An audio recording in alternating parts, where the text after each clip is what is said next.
안녕하세요. 캐테리아 김영민 시장입니다. 오늘은 송내동에 위치한 송내 데우크루즈 아파트를 리뷰해드릴 예정인데요.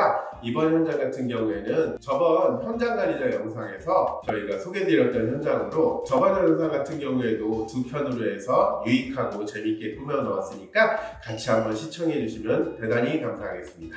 이번 현장 같은 경우에는 30평 판상형 구조로 샤시 교체, 시스템 에어컨 4대, 그리고 욕실 공사, 주방 공사, 바닥재까지 전체적인 공사가 진행된 현장으로 아무래도 가족 구성원이 많다 보니까 수납 공간에 조금 더 신경을 쓴 현장입니다. 그럼 어떻게 바뀌었는지 같이 살펴보시겠습니다.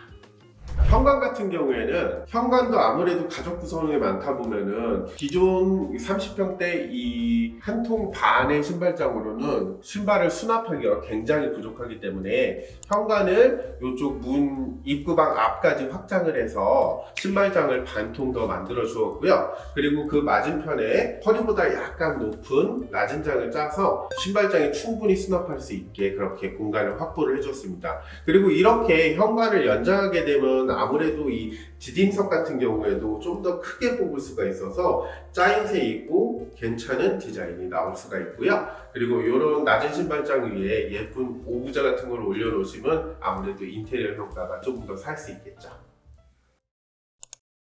거실 같은 경우에는 아무래도 낮은 신발장을 짜면서 거실 쪽으로 공간이 버거우기 때문에 거실 확장을 선택을 하게 됐고요. 근데 이번 현장 같은 경우에는 날개벽들이 전부 다 내력벽으로 되어 있어서 철거를 못하게 돼가지고 죽은 공간이 발생을 하게 되는데 그 공간을 이용해서 여기 옆에 보시는 것처럼 이제 스타일러장 그리고 작은 수납장을 설치해가지고 공간을 최대한 활용해 주었고요.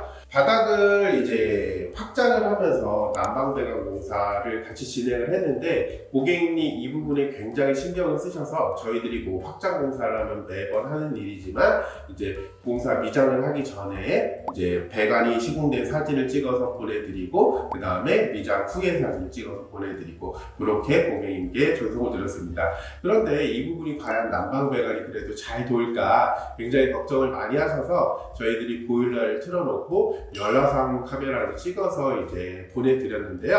이 부분은 건너방 기존에 확장되어 있던 부분하고 비교를 하시면 단열이 얼마나 꼼꼼하게 됐는지를 이제 확인하실 수가 있을 겁니다. 주방 같은 경우에는 기존 기역자 구조를 살리면서 가는 방향으로 이제 결정을 했는데요. 키친핀 냉장고를 이제 2대를 사용하신다 그래서 맞은편 쪽으로 냉장고장을 2대를 따로 제작을 해드렸습니다. 이럴 경우에 키친핀 냉장고가 들어가면은 700에서 750 정도 공간이 먹어 들어오고 기역자로 싱크대가 구성이 돼서 간섭이 될 수가 있기 때문에 이 깊이를 잘 생각해서 구조를 확정 지어 주셔야 되고요. 특히 이럴 경우에 식탁 자리 공간이 애매해서 아일랜드 구성을 많이 하시게 되는데 아일랜드 구성으로 하시게 될 경우에는 밑에 하부에 수납 공간을 확보를 할 수가 있고 그리고 이쪽으로 식탁 대용을 활용할 수가 있어서 공간 활용 면에서는 좋은데 대신에 그 사용하시는 연령대가 높거나 아니면은 바처가 사용이 불편하신 분들 같은 경우에는 이렇게 식탁 자리를 확보를 해주시는 게 또 한 가지 방법입니다.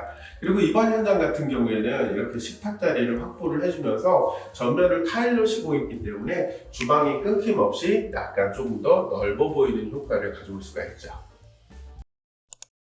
이번은 건너방으로 아까 전에 인트로에서 설명드렸던 기존에 확장되어 있는 방인데요. 기존에 이렇게 메인 수납장이 하나가 있었는데 그 부분을 철거를 하고 이제 기역자로 연결시켜줘가지고 수납 공간을 최대한 확보를 해주었고요.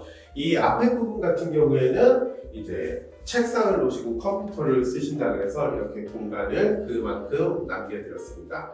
그리고 확장 부분에서는 저희들이 열화상 찍은 사진을 같이 올려드릴 건데 그 공간이 넓고 그 공간 사이가 왜 파랗게 비치냐면은 우리가 단열을 할 때는 기본적으로 열이 밑으로 새나가는 것을 방지하기 위해서 밑에다가 단열재를 하나 깔아주고 그 위에 난방배관을 시공을 하고 아이언 메쉬를 시공하고 이제 미장을 해줘야 하는데 이 현장 같은 경우에는 아무래도 그런 걸 시공 안 해주고 그냥 난방배관만 깔아준 것 같아요. 그래서 열화상 사진으로 보시면은 그 부분에 열이 새어나가서 파랗게 비치는 부분들이 보일 겁니다. 그래서 항상 보이지 않는 부분이라도 이렇게 세세하게 신경을 써주지 않으면은 나중에 다음 사람한테 피해가 갈 수 있기 때문에 그런 부분들은 이제 고객님께서도 중간중간 확인을 하시고 이제 좀 꼼꼼히 하는 업체로 선정을 하시는 게 좋을 것 같습니다. 그리고 이 벽체 같은 경우에도 이제 보통 저희가 뜯어봤을 때 비확장이 돼 있으면은 이제 찔러서 단열재가 어떻게 들어가 있는지를 확인을 하는데 이번 현장 같은 경우에 벽체도 역시나 그냥 50mm 스티로폴 일반 스티로폴을 고정도 안 시켜놓고 이제 덜렁거리게 해놨기 때문에 이 부분을 다 뜯어내고 이제 압축 스티로폴을 대고 우레탄 폼으로 기밀한 다음에 석고를 작업해서 재단을 해줬습니다. 공용실 같은 경우에는 우리 일반적으로 많이 하는 포슬린 타일을 시공을 해주었고 젠다일은 샤워기까지 연장해서 수납 공간을 올려놓을 수 있게 조금 더 확보를 해줬습니다. 그리고 수전은 이 색깔의 밸런스를 맞춰가지고 무광 수전이 해가지고 배치를 해줬습니다. 안방욕실 같은 경우에는 30평 판상형 구조에서 굉장히 좁기 때문에 더군다나 수납 공간이 부족한데 다행히 이쪽에서는 젠다일을 뽑아도 요 문이 안 걸리는 폭이 나와서 젠다일을 설치해서 수납 공간을 조금 더 보충을 해주었고요. 그 다음에 겸용 샤워기와 마찬가지로 무광 수전을 해서 같이 설치를 해주었습니다. 안방 같은 경우에는 따님 두 분이 쓰시는 방인데요. 그렇게 되면 아무래도 옷이라든가 기본적으로 화장대가 필요해가지고 수납을 조금 고민을 했는데 다행히 이쪽 자리에 문 옆으로다가 원래 화장대 자리가 있어가지고 그 부분을 활용을 해서 화장대만 들어가면 수납을 너무 잡아먹고 해서 화장대를 좀 줄이고 수납장 공간을 확보해 줬습니다. 그리고 이쪽 옆에 벽면에도 끝까지 해서 로스 없이 붙박이장을 설치를 해줬습니다. 지금까지 송내동에 위치한 송내 데어크루즈 아파트를 같이 살펴보셨는데요. 이번 현장 같은 경우에는 아무래도 평형 대비 가족 구성원이 많다 보니까 이제 수납 공간과 기능적인 측면에서 이제 단열 부분을 가장 신경 써서 시공을 했던 현장이었습니다. 이 영상을 보시면서 아무래도 우리도 인테리어를 계획하고 있는데 이제 수납 공간이 평형 대비 좀 많이 필요하다, 아니면 가족 구성원이 많다 하시는 분들한테 조금 유익한 영상이 되지 않나 싶고요. 그리고 앞으로도 저희 영상 많은 시청 부탁드리겠습니다. 그럼 구독, 알람, 좋아요 설정 부탁드리고 지금까지 크테리어 김영민 실장이었습니다. 감사합니다.